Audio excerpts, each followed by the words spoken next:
I've spent a lot of time on this channel talking about India, its politics, its global positioning, its leadership. From Jaishankar to Modi to Ajit Doval, we've explored the people and ideas shaping the country today.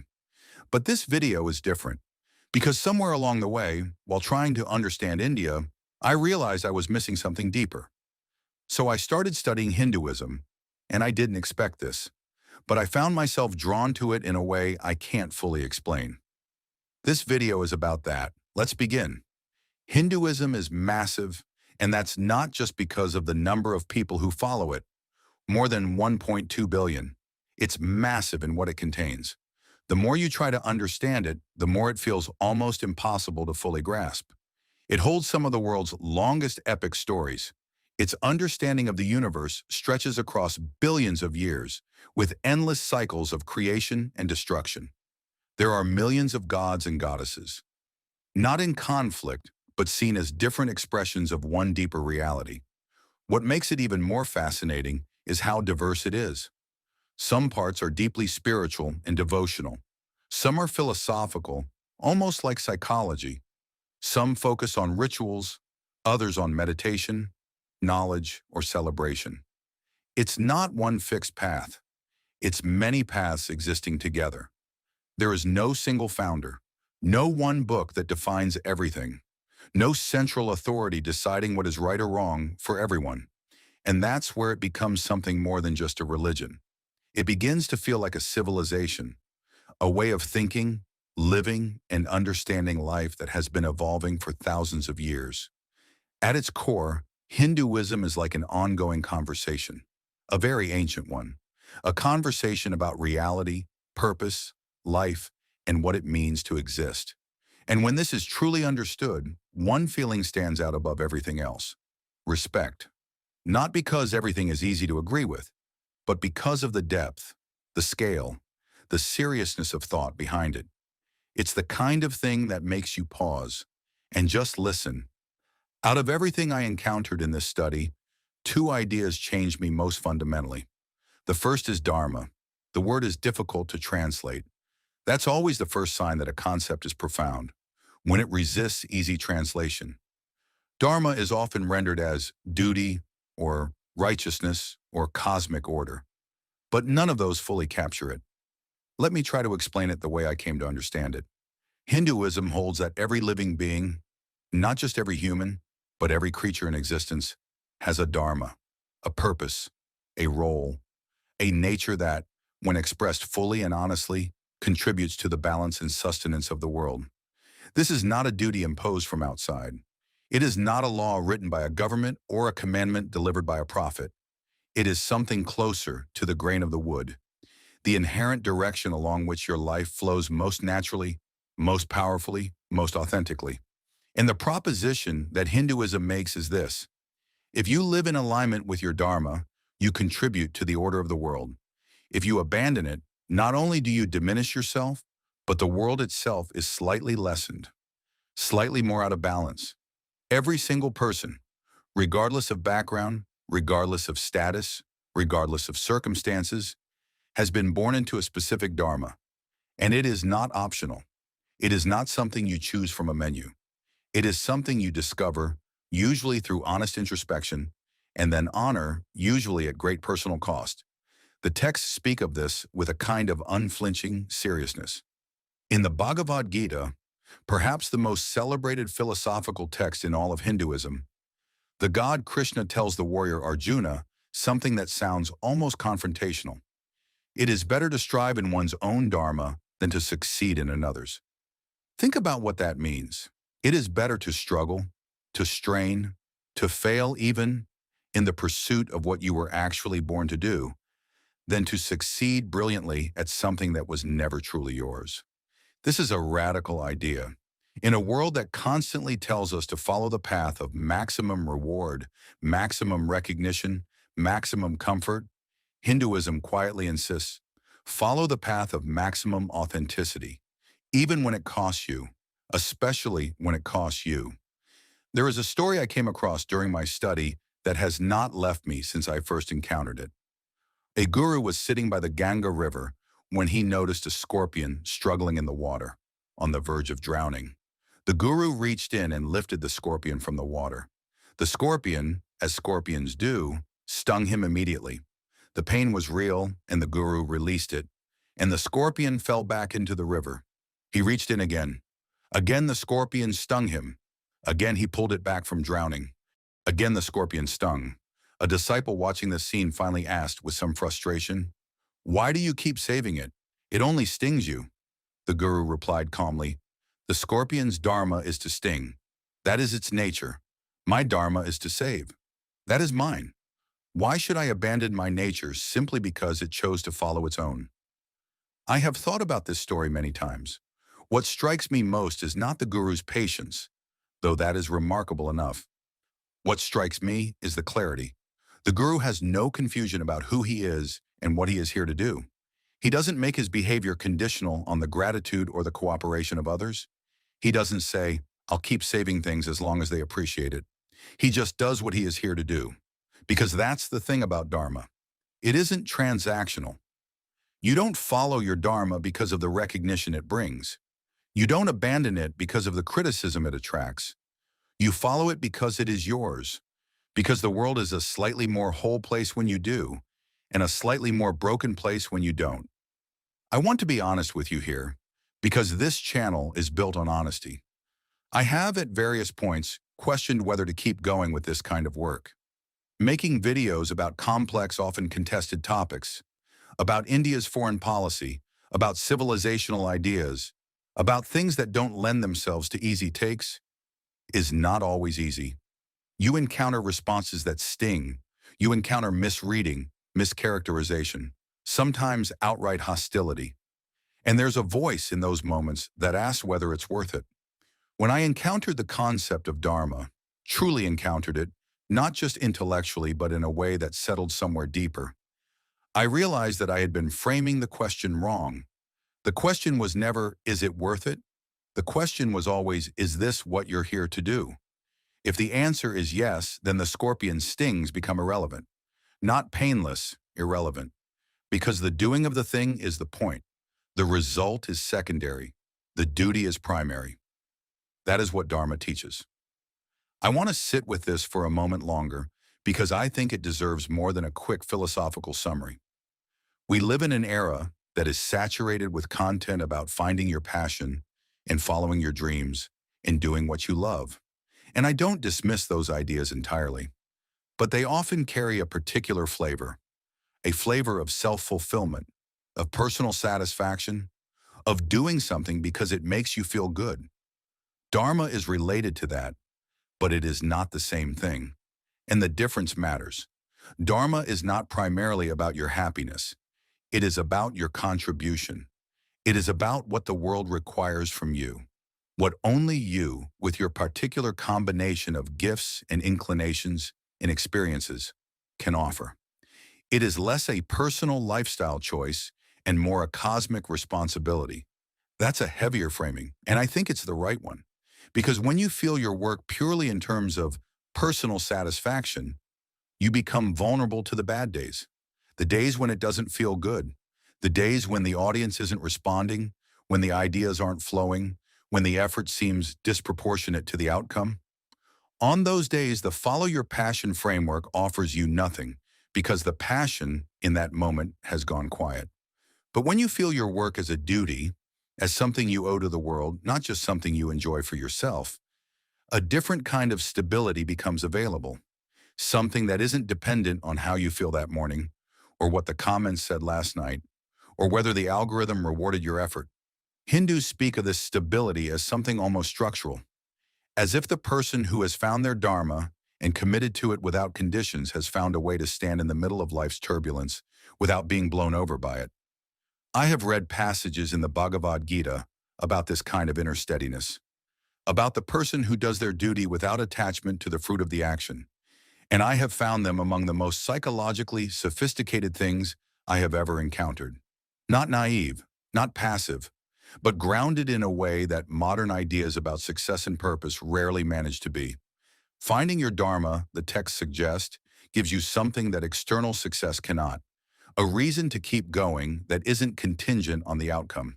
an energy source that doesn't run dry. That is not a small thing. The second idea that fundamentally altered something in me is ahimsa. Again, this is a word that resists easy translation. The common rendering is nonviolence, and that is accurate as far as it goes. But I think nonviolence in English tends to conjure something passive, something about the absence of a harmful act. What ahimsa points toward is something more active, more total, more demanding than that.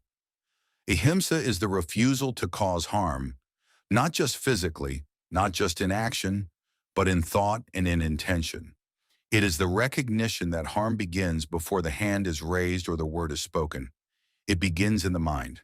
And so the practice of ahimsa begins in the mind as well. In the hierarchy of Hindu ethics, ahimsa sits at the top. It is not one duty among many. It is the duty that underlies all others, the foundation beneath the foundation. And here's what struck me about this. It is universal. Unlike some aspects of Dharma, which are specific to the individual, your Dharma is not my Dharma. Your duties are shaped by your particular nature and position. Ahimsa applies to everyone, without exception, without qualification. You are short or tall, rich or poor, educated or not, powerful or powerless. It doesn't matter. You carry the obligation of ahimsa. You are required by the deepest logic of Hindu ethics not to cause harm. This is why Gandhi, whose philosophy was deeply rooted in Hindu thought, built the entire strategy of India's independence movement on this principle. He didn't simply believe that nonviolence was tactically useful, though it turned out to be extraordinarily effective. He believed it was the highest moral expression of what a human being can be.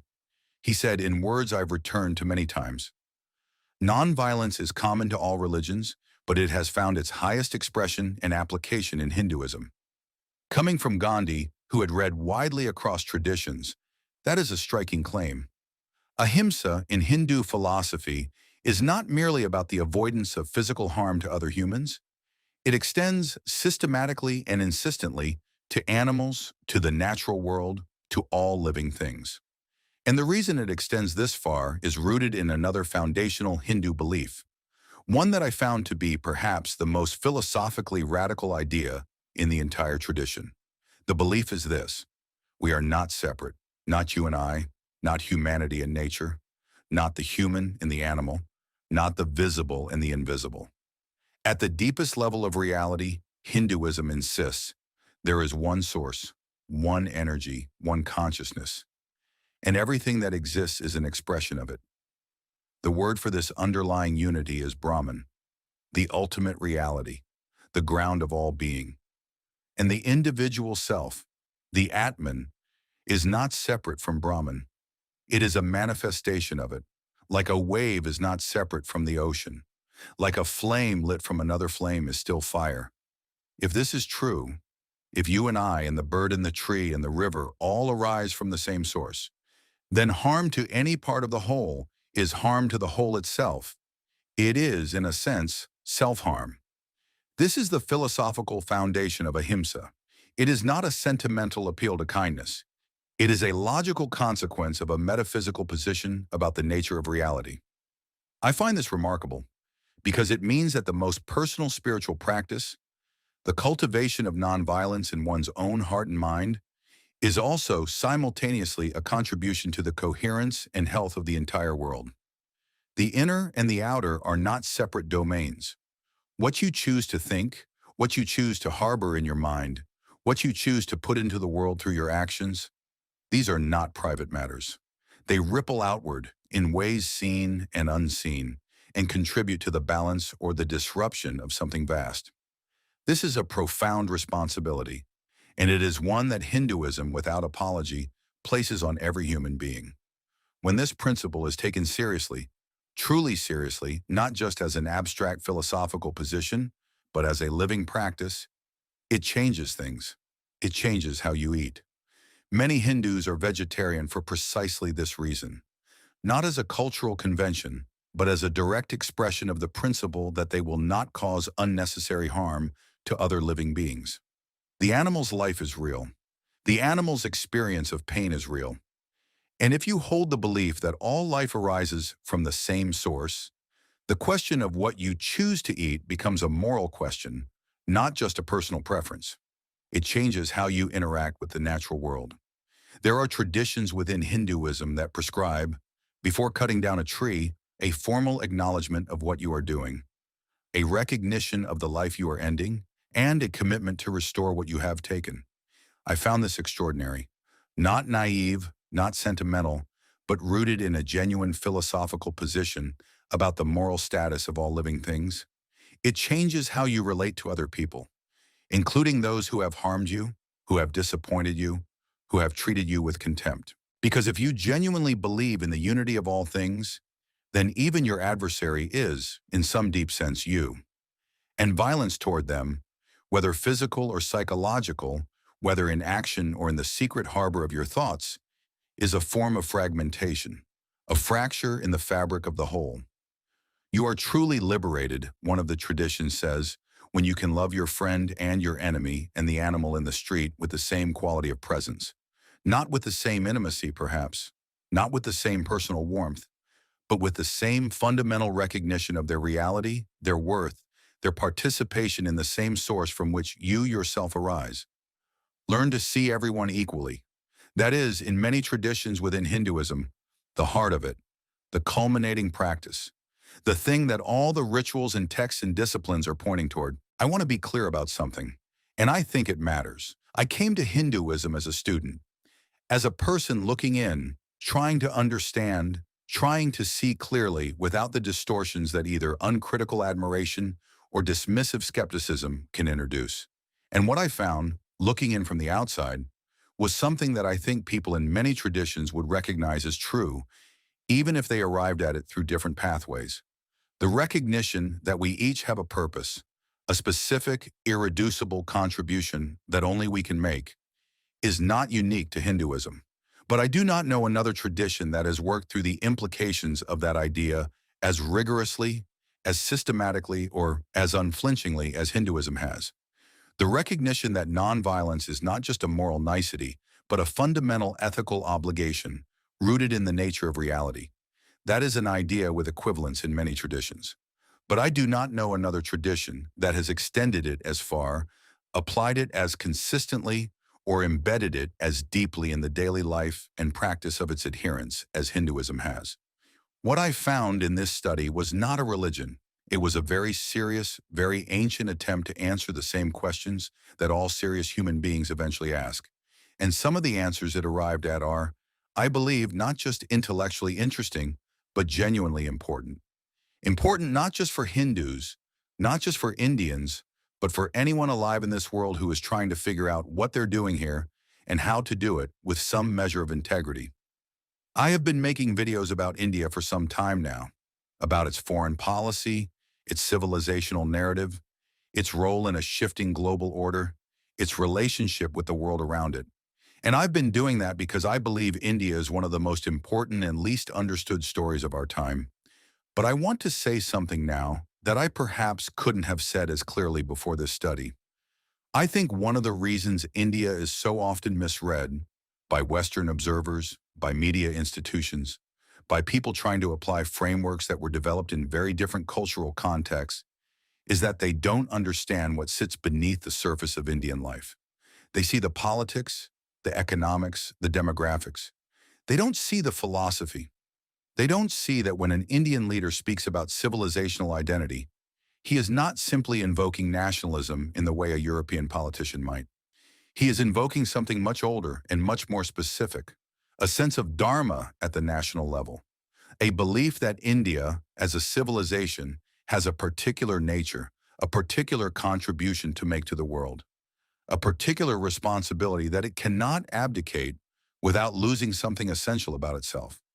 They don't see that when India insists on what it calls strategic autonomy, the refusal to be permanently aligned with any single bloc or power, there is a philosophical dimension to that insistence, a sense that each entity, whether individual or nation, must find its own path according to its own nature, must not simply adopt someone else's dharma and call it its own. They don't see that the emphasis on Vasudhaiva Kutumbakam, the world is one family, a phrase from ancient Sanskrit literature that has become something of a philosophical cornerstone of contemporary Indian foreign policy, is not just a diplomatic talking point. It is a genuine civilizational belief with roots that go back thousands of years, rooted in exactly the kind of metaphysical unity I described earlier. You cannot understand India without understanding something of Hinduism. That doesn't mean Hinduism explains everything about India.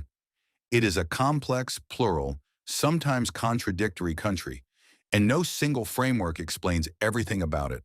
But Hinduism is the civilizational substrate, the deep grammar that underlies so much of what India says and does, and values and aspires to.